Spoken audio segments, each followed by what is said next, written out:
할렐루야, 은혜성산교회 김한기 목사입니다. 사람은 살아가면서 상처를 주기도 하고 또 받기도 하죠. 그래서 사람은 누구에게나 상처가 있기 마련입니다. 단지 그 상처의 깊이가 더하냐 덜하냐는 정도의 차이입니다. 오늘은 상한 마음의 치유에 대해서 알아보도록 하겠습니다.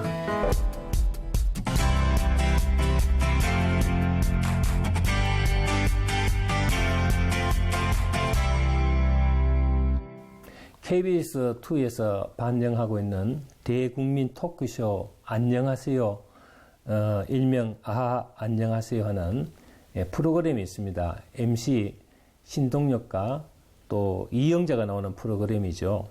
대부분 친구, 가족들에게 마음의 상처를 입은 사람들이 나와서 자신의 서운함을 털어놓기도 하고 또 아픈 마음을 털어놓는 힐링 캠프라고 할 수 있습니다.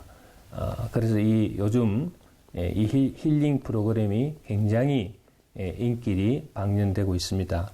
얼마 전 방송에는 개들에게 엄마를 빼앗겼다는 13세 초등학교 6학년 소녀가 나와서 두 마리 개와 함께 살고 있는 어뢰자는 엄마는 개만 사랑한다고 그런 고민을 전하는 것을 보았습니다. 그래서 프로그램 제목이 아주 재미있습니다. 개보다 못한 딸이라는 제목이었습니다. 내용은 그대로입니다. 딸보다 개에게 더 애정을 쏟고 개를 더 사랑하는 엄마에게 딸이 화가 많이 난 것입니다. 그런데 딸을 대하는 엄마의 태도에도 나름대로 사정은 있었습니다. 엄마와 둘이 함께 사는 엄마가 딸에게 의지하는 마음이 컸지만은 사춘기를 맞이한 딸은 무뚝뚝하고 아주 까탈스러운 성격을 가졌기 때문에 엄마에게 반항도 많이 하고 엄마가 말하는 말에 사사건건 대꾸를 하기 때문에 엄마가 실망을 하고 혼자 남겨진 그 외로움을 개에게 애정을 쏟게 되었습니다. 그래서 개에게 더 애정을 가지다 보니 딸이 거기에 대해서 서운함에 화가 난 것입니다. 사람은 살면서 마음의 상처는 다 있습니다. 우리는 이것을 어떻게 치유받아야 좋을까요? 그래서 상처가 갖는 몇 가지 특성을 오늘 살펴보도록 하겠습니다. 첫째로 사소한 사건이 큰 상처로 비약한다는 것입니다. 지극히 사소한 말 한마디, 사사로운 행동 하나가 불씨가 되어 더 큰 상처가 된다는 것입니다. 부부싸움의 경우를 보아도 지극히 일상적이고 사사로운 것이 대부분입니다. 부부가 민족 국가 때문에 싸우고 국민 경제 때문에 싸우는 일은 드뭅니다. 그렇기 때문에 부부는 사소한 일 하나에도 서로 신경을 쓰고 애정을 가져야 되겠습니다. 유학을 온 부부인데 아내의 뒷바라지로 학업을 마치고 대학 교수가 된 남편이 어느 날 하지 않아야 될 얘기를 해버렸습니다. 아내가 자꾸 잔소리하는 것에 역경을 내어서 당신이 뭘 도와주었다고 나한테 이렇게 하는 거냐 하는 그런 얘기를 하고 말았습니다. 정말 대학 교수가 될 때까지 아내의 그 모든 희생과 헌신전신이 한 순간에 다 날아가 버린 것입니다.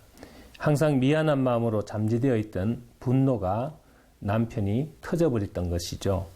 결국 단순한 사건 그리고 사소한 말과 행동 하나하나가 서로가 영원히 화합할 수 없는 불화의 관계로 서로 상처받고 멀어지는 경우가 많습니다. 두 번째는 항상 가까운 사람에게 상처를 받는다는 것입니다.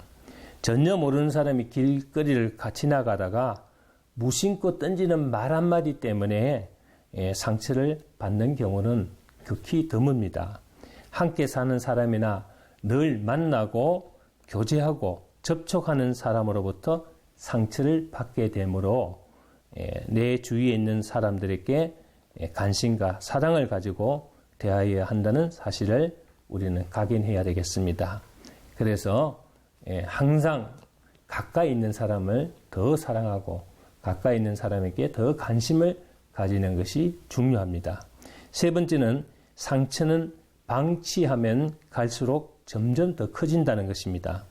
상처는 치료하면 아물고 회복되지만은 방치하거나 건드리면 점점 더 커져서 회복할 수가 없는 상태로 발생하게 됩니다.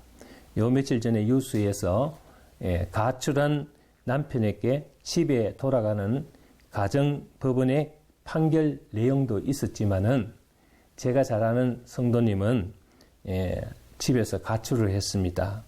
그런데 그 이유를 들어보니까 아주 단순한 것이었습니다. 뭐냐 하면은 서로 맞벌이하는 아내가 힘들다는 이유로 남편 아침밥을 챙겨주다가 자기 몸 상태에 따라서 챙겨주지 못하는 그런 일들이 있었습니다. 이것을 그냥 묵인하고 계속 지나다 보니 남편이 마음속에 오랫동안 쌓여 있었던 분노가 폭발되었던 것입니다. 마음이 오랫동안 상한 마음이 오랫동안 방치되어 결국 말없이 가출하는 그런 극단적인 행동으로 나타난 것이죠. 우리가 들어보면은 정말 사소한 것입니다. 단순하고 정말 우리가 아무것도 아닌 것을 가지고 남자가 그렇게 밴데기 소가지처럼 삐지느냐 하겠지만은 이러한 마음의 상처가 지극히 작은 데서부터 방치되어서 커졌다는 것을 우리가 잘 알 수가 있습니다. 네 번째, 누구에게나 상처는 있기 마련입니다. 어떤 분이 이런 말을 했습니다. 목사님도 상처를 받으십니까? 하고 물어봤습니다. 저는 지금도 많이 상처를 받고 있습니다 하고 웃었습니다.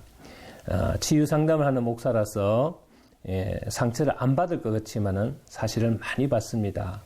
좋은 얘기보다는 힘들고 어려운 얘기, 또 고달프고 고통스러운 얘기를 많이 듣고 상담을 하고 있지 않습니까?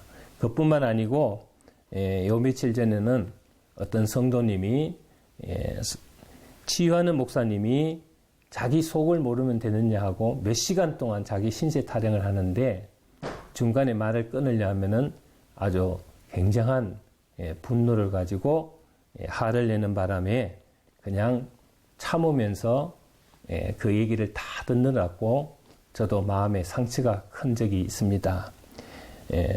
다섯째, 마음의 상처가 가장 크고 깊다는 것입니다. 사도 바울도 상처가 상당히 많은 사람입니다. 오늘 본문에는 바울이 받은 마음의 상처가 잘 기록되어 있습니다. 디모데후서 4장 10절 보면은 데마는 세상을 사랑하여 나를 버리고 떠났고 그리스도도 디도도 떠났다고 했습니다. 함께 할 줄 알았던 사람이 등을 돌리고 배신한 그런 아픔입니다. 이럴 때 상처받은 사람의 마음은 마치 버림받은 천의 고아의 심정이라고 할 수가 있죠. 그뿐 아니라 알렉산드라는 사람은 도전과 악행이 바울에게 큰 상처를 주었다고 기록되어 있습니다. 그래서 본문 14절 15절 보면은 구리장색 알렉산더가 내게 해를 많이 보였음에 주께서 그 행한 대로 저에게 갚으시리니 너도 저를 주의하라. 저가 우리 말을 심히 대적하였느니라고 했습니다.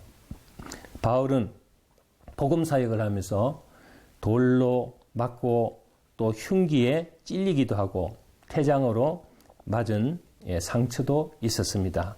그러나 그런 것들보다도 사람에게서 받은 마음의 상처가 더 컸던 모양입니다. 오죽하면 성경에 기록할 만큼 너도 저를 주의하라고 했겠습니까? 그러면서 이름까지 거명한 것을 보면은 아마도 바울의 상처는 상당히 깊었던 것 같습니다. 문제는 우리가 어떻게 이 상처를 치유하느냐 하는 것입니다. 첫째로 우리는 정말 좋은 이웃을 만나야 합니다. 나를 판단하거나 정죄하고 비난하는 사람보다는 정말 위로하고 격려해 주는 사람을 만나야 되겠죠. 상처를 주는 사람끼리 만나면 상처 투성이가 되고 망신창이가 됩니다. 그러므로 믿음의 사람, 위로해 주고 감싸 주고 격려해 주는 사람을 만나야 됩니다. 위로란 것은 말이 없더라도 어려울 때 함께 해주고 곁에 있어주며 사랑하는 사람이라고 할 수가 있습니다. 그래서 치유받기 위해서는 우리는 반드시 주님을 바라보아야 되겠습니다. 14절 보면은 괴롭히고 상처를 주었던 알렉산더에 대해서 바울은 주께서 갚으시리라 이렇게 그 처리를 주님께 맡겼습니다. 바울의 신앙은 못된 사람은 하나님이 처리해 주신다는 사실을 믿었습니다. 그래서 오늘 본문 17절, 18절을 보면은 두 가지 사실을 우리는 알 수가 있습니다. 첫째는 주께서 내 곁에 계신다는 것입니다. 그러므로 여러분들도 아픔이 있고 고통이 있고 상처를 받더라도 항상 주님이 내 곁에서 위로해 주시고 격려해 주신다는 사실을 우리는 믿어야 되겠습니다. 두 번째는 나를 건져주시고 구원해 주신다는 겁니다. 그렇습니다. 우리가 정말 구덩이에 빠지고 힘든 상태일 때 주님은 우리를 떠나지 않고 곁에서 계시며 또 구원해 주시고 건져주시는 것을 믿어야 하겠습니다. 누가 나의 상처를 완전히 치료해 줄 수 있습니까? 주님만이 나를 알고 나의 상처와 아픔을 치료해 주실 수 있습니다. 주님께 다 내려놓으시고 기쁘게 살아가는 여러분들이 되시기를 주의 이름으로 축원합니다.